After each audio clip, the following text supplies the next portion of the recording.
Hello, and welcome to the fifth episode of The Living Process. And this is a slightly different episode in that it's shorter than the previous episodes. And that's because it's actually the first one that we recorded. And it's with Donata Schoeller. And we recorded a full episode. And then after viewing the episode, we decided that perhaps it was worth going into a lot more depth on many of the topics that we touched upon. So we're providing this episode, which is about 20 minutes long and touches on issues in teaching, focusing and philosophy, experiences with Jean Gendlin, and many other topics, which I think are very interesting. But what we've decided to do is to present some future episodes where we'll go into much more depth, hopefully in a way that people that don't know focusing could actually watch the videos and understand where we're coming from and perhaps develop an interest in the practice themselves. So our intention is to come up with a few conversations that are more geared towards outreach.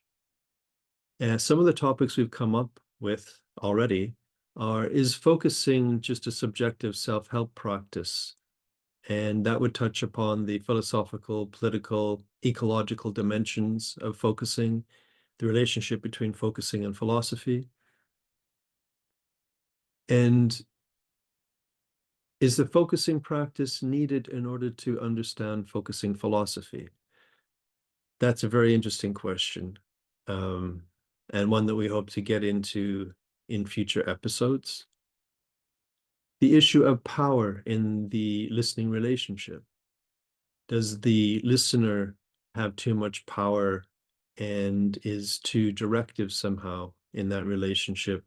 Or does the focuser have too much power and it's somehow too permissive a kind of relationship? Question of what is the body? Are we reifying the body in some way? Is there an inside and an outside? Is focusing just some kind of subjective self-help therapy?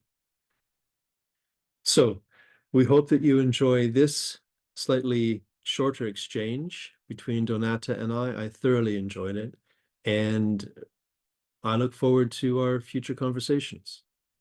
Thanks very much.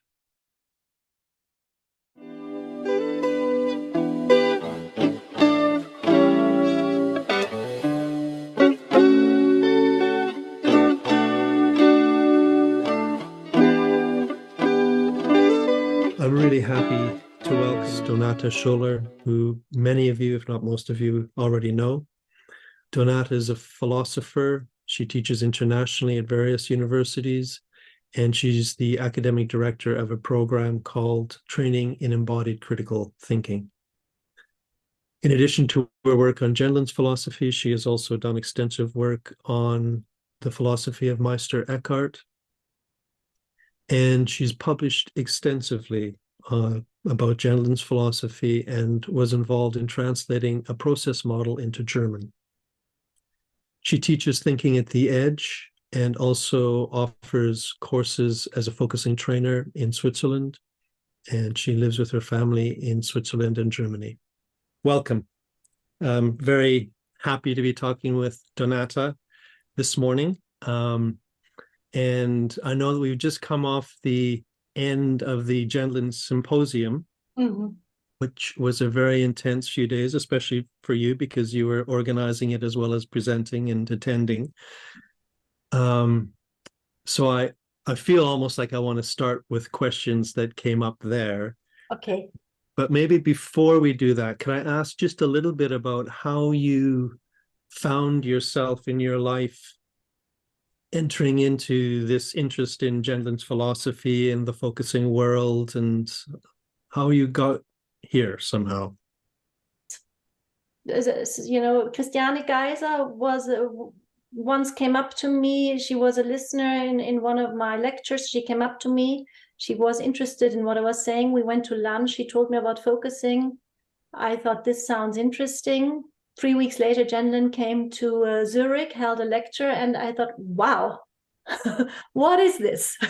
What is he doing? And then I started, reading his texts. Yeah. And if you could say a little bit more, what happened next? You must have continued your contact with Lynn. Yes, well, I wrote to him, and to my big surprise, he answered. And then I began to start to read his texts, and I didn't understand very much at the beginning, especially these papers where in the most important places you just have the dots. Yes. It was a bit similar to a Heidegger text that, in the very important spaces you have the Greek signs. And so but I just went on, and then I think I wrote a first paper comparing him to the Renaissance thinker I was also researching, very, very exciting figure in the 16th century. And I sent this paper to Lynn, and he found himself rather understood, to my big surprise. Yes. And then I considered to do the next, because I was very unsure if I should continue in philosophy because of the reasons explained. Yeah. Because I just thought there's something kind of split happening, which I really started to suffer. And I thought, well, maybe if I can focus my next research project on his philosophy, then it makes sense to continue. And then I got a grant from the Swiss Science Foundation Institute, Swiss National Science Foundation, and then it really began very seriously. Then I wrote my habilitation, just kind of based on this growing inspiration of his philosophy, and try to and going back to the roots also of Lynn's approach, then led to a several year-long research into phenomenology, classical pragmatism, hermeneutic, person-centered approach of Rogers, and so on. Yeah. And then came this, and then the idea at the same time to translate the process model. Then, of course, the contact with him was very intense, because then I was also, I got an invitation to become a visiting scholar at the University of Chicago. And then I think I met Lynn almost all 3 months. I was sitting on his sofa and we were talking about process models. Yeah. So was he quite involved in the translation of the process model? No, he wasn't involved at all in the translation. He just trusted us there. Okay. He just trusted it, but he was very involved and very concerned concerning the introduction, which I kind of really wanted to happen. He really didn't want he didn't want an introduction. And I also wrote this in that introduction. He didn't want an introduction. I had one experience of trying to co-write a chapter with him, and it was a very unusual, intense, slightly frustrating experience. He was so exact in how he wanted things to be said, and he often I would write something and he would write back, "You can't just assert that." Yes. And that to me says so much about his philosophy. You can't just assert that. You have to somehow derive it or discover it or find it somehow. Yes. And it's very nice how you say that, because in some ways, he was experienced him as the most generous listener I ever experienced. He had a way of listening to in the tone of his voice to make you better understand what you're just saying in a most generous way. But he was such a precise writer that you were struggling for inches So that was a whole story in itself. This, I think, translating the process model took 3 years, but writing the introduction maybe also took as long. That, I mean, I that's exactly my experience as well. That as a listener, he was so generous, and so easy to take in. I mean, there was no defense there. Yeah. And as a writer, he was just so precise. Yes. Yes. Yeah. I'm wondering if I could maybe pick up something from the symposium that just happened. I'm wondering, first of all, if there's what you're left with, what's kind of alive in you or sort of rumbling around in you. Well, I think there was this kind of felt sense how lively it was. I was just so happy about, also many speakers who kind of showed how these approaches function into their fields, in so many different ways.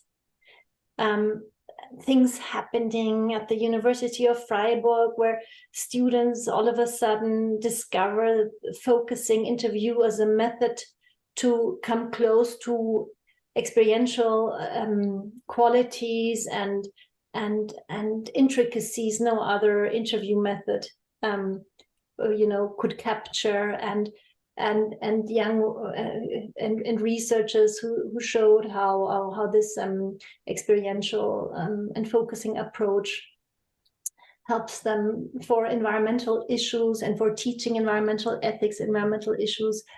And there was so much creativity also in this link of practice and good thinking, that made also sometimes very complex theoretical approaches come so alive. I just thought, this conference showed how very undusty this approach is. And I was very happy about that. Yeah. But what was your take? I don't know how much you could follow. There's a lot. I have to go back and watch the recordings. I think there's 3 sessions I attended.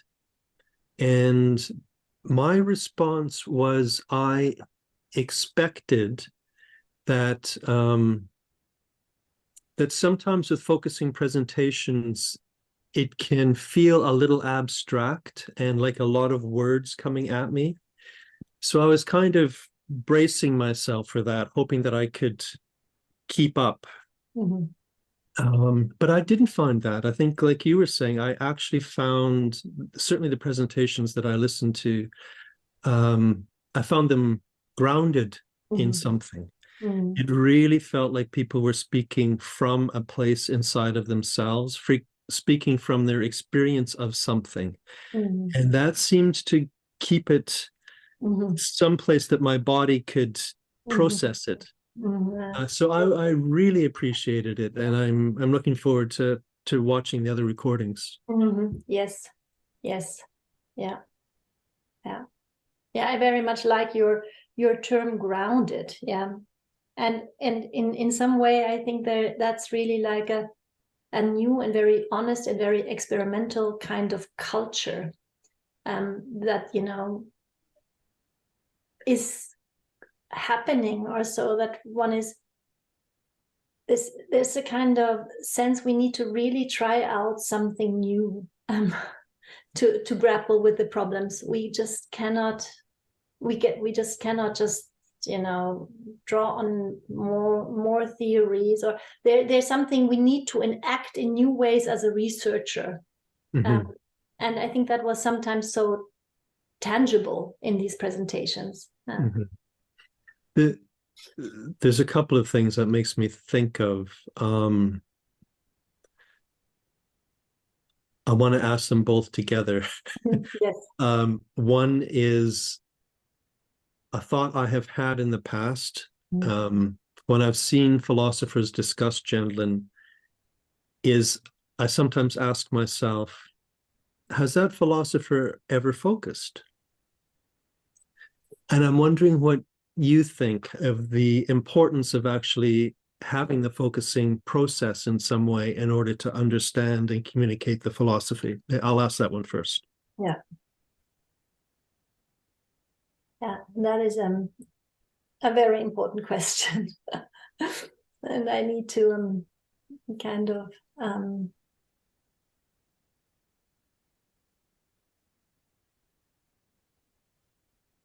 so there was an instance during my own, research and my own having to write a habilitation, which is like a second PhD, that one of my supervisors said, well, if I have to practice this, I'm not interested in this philosophy.